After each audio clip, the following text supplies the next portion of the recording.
Jewish Thanksgiving-type festival celebrated 7 weeks after Passover.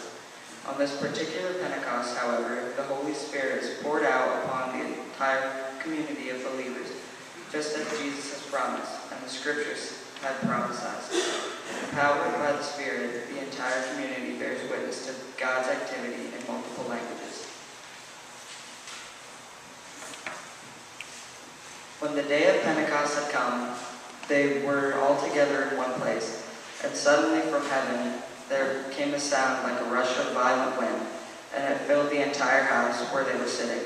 Divided tongues as of fire appeared among them, and a tongue rested on each of them. All of them were filled with the Holy Spirit and began to speak in other languages, as the Spirit gave them ability.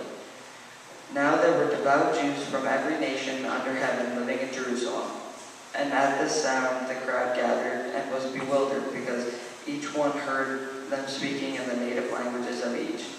Amazed and astonished, they asked, "Are not all those who are speaking Galileans? And how is it that we hear each of us in our own native languages?" Parthians, Medes, Elamites, and residents of Mesopotamia, Judea, Cappadocia, Pontus and Asia, Phrygia and Pamphylia, Egypt and the parts of Libya belonging to Cyrene, and visitors from Rome, both Jews and proselytes, Grecians and Arabs. In our own native languages, we hear them speaking about God's deeds of power. All were amazed and perplexed, saying to one another, "What does this mean?" But others sneered and said, "They are filled with new wine."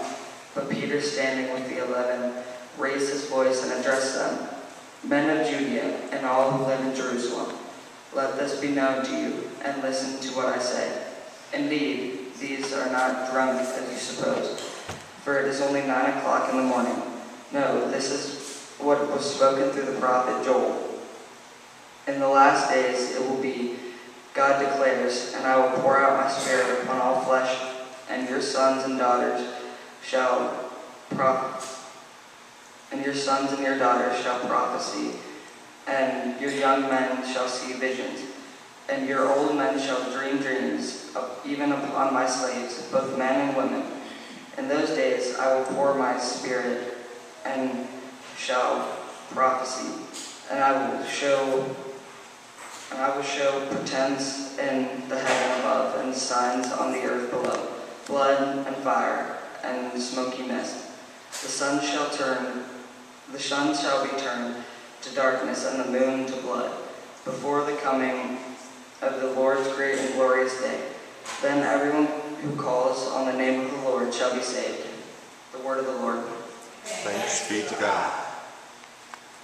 The psalm is Psalm chapter 104, verses 24 through 34, and 35b.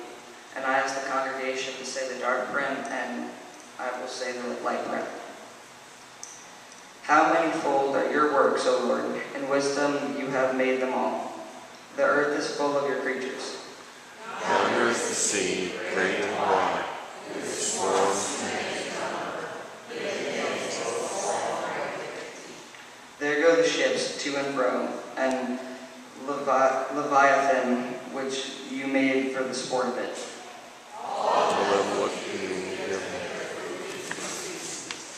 You give it to them. They gather it. You open your hand, and they are filled with good things. When you hide your face,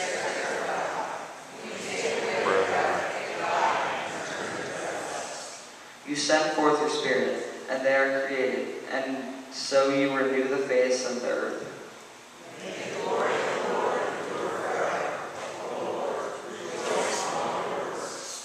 You look at the earth, and it trembles. You touch the mountains, and they smoke.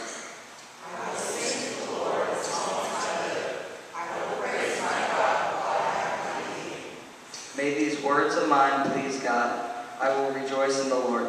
Bless the Lord, O my soul. Hallelujah. The second reading is from Romans chapter 8, verses 22 through 27. By pouring the Holy Spirit into our hearts, God gives us the promised first fruit of eternal life, so that we await God's future and hope.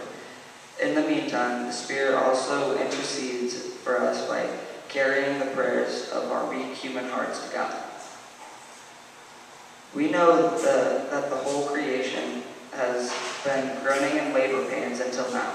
And not only the creation, but we ourselves, who have the first fruits of the Spirit, groan inwardly while we wait for adoption, the redemption of our bodies. For in hope we were saved. Now hope that is not seen is not hope. For who hopes for what it is seen? But if we hope for what we do not see, we wait for it with patience. Likewise, the Spirit helps us in our weakness. For we do not know how to pray as we ought, but that